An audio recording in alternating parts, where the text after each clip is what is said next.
Hey, welcome back to another video. So I've been a bit busy. Also, I got my booster, my COVID booster, and man, that got me. This video is baby focused. It's mom, it's dad, it's guardian, it's whoever is a carer of someone small. This video is for you guys, so I hope you enjoy.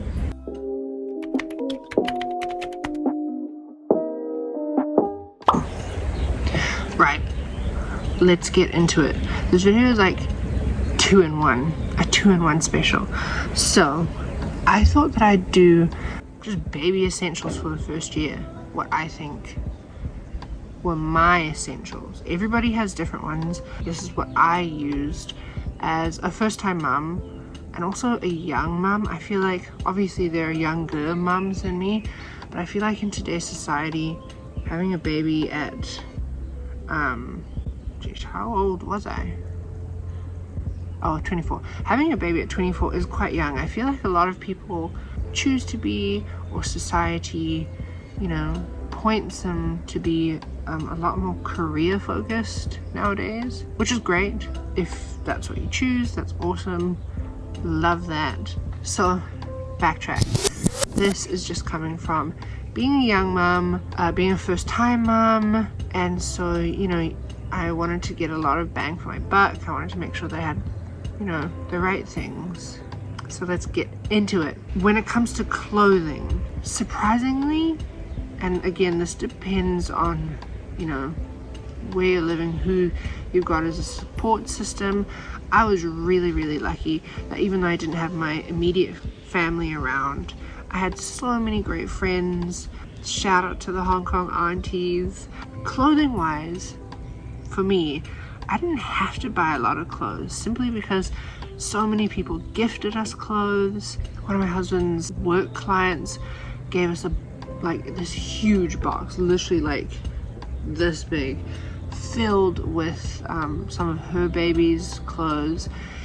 And the one thing that I do have to say is, like, don't say no to secondhand baby clothes.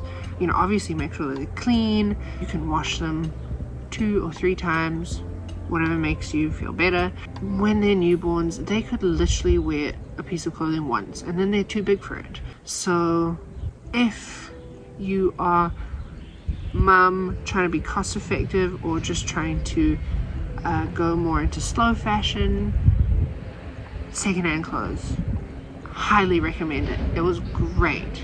And then, like, the only things we really bought were like little ones that we just thought were really cute, or like little keepsakes. This one, I bought this one.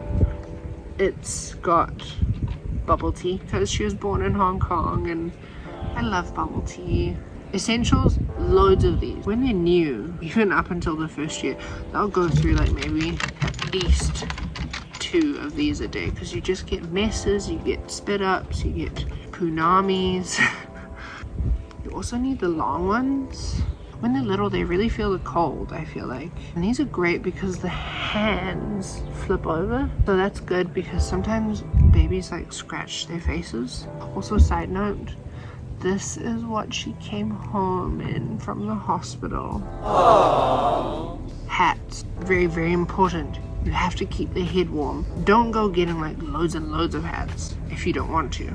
2 or 3 so that you can wash them, and if something happens to them, you always have another.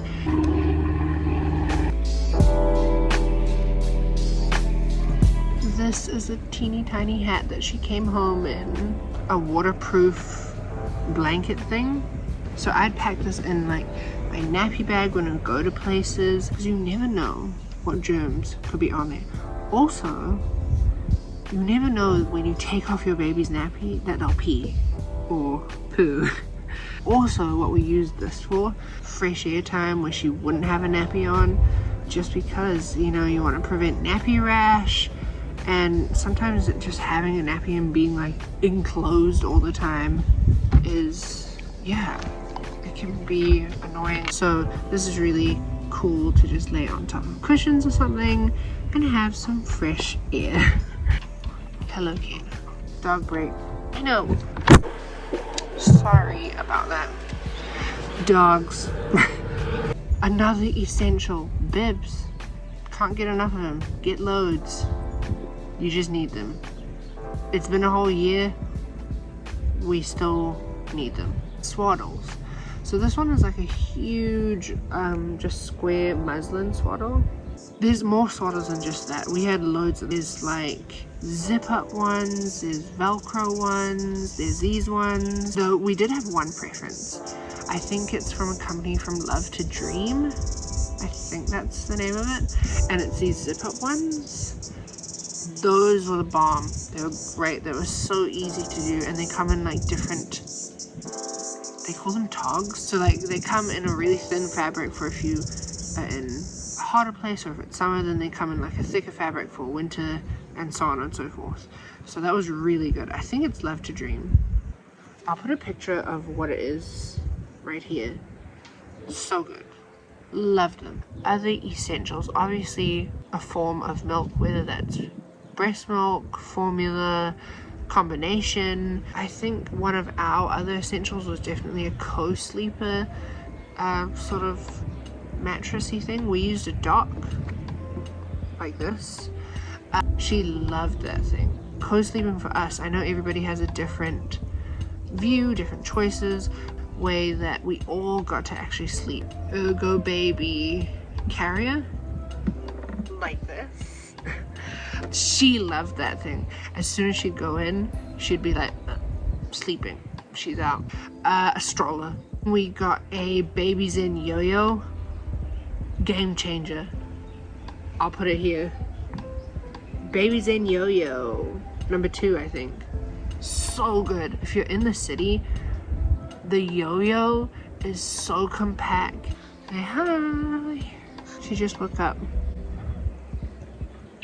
We do have a second stroller, which we bought second hand, which is also super good. It's a mountain buggy like this. We got a mountain buggy simply because we sort of live like in a really small coastal town right now, which is beautiful and we love it, but it's not yo-yo friendly.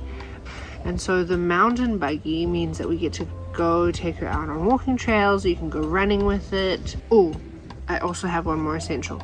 If you have a car seat. You really need one.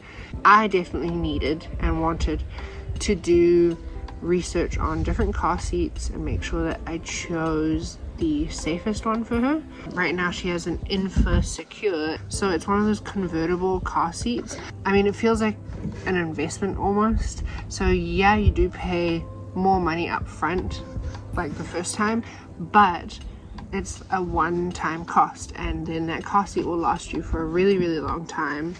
Yeah, that's all I can think of right now for baby essentials. Do you think we can do like 5 more minutes? Yeah? Okay, to end off this video, on my Instagram, which I'm gonna plug in right here, I did one of those ask me box things, I don't know, but it was specifically about like anything sort of pregnancy, birth, or baby related. And I got a few questions, but I've only chosen like a little bit just because I don't know if I'll be able to answer all of them. The first one that I chose, how was the delivery? So her due date, which isn't really her due date, it's just a suggestion, was for the 2nd of February. She came early. She came on the 29th, so I think that was 39 weeks and how many days? 2-3 days or something. It was sudden because I went for my 39-week checkup and the doctor was like, I think you need to be induced tonight. And so me and my husband were like, oh my goodness, we're gonna have a baby now. My camera died, but we're back. It did not go like how I listed in my birth plan, but it's not really a birth plan, it's more like a birth suggestion. Everybody at the hospital was lovely. So in that way, I had a really good experience. What was feeding like? Feeding was a learning curve for me. Oh my goodness. You know, I thought that pregnancy and like labor was hard. Breastfeeding was hard. I really struggled. So my milk supply didn't come in for the first few days, and she lost a bit of weight, and so she was sort of doing combo feeding. So she was breastfeeding and having sort of formula top-ups. My milk did come in eventually, and we did breastfeed. We breastfed for the first 8 months of her life, and now she's just fully formula fed and she's eating food. Hang on. What snack would you like?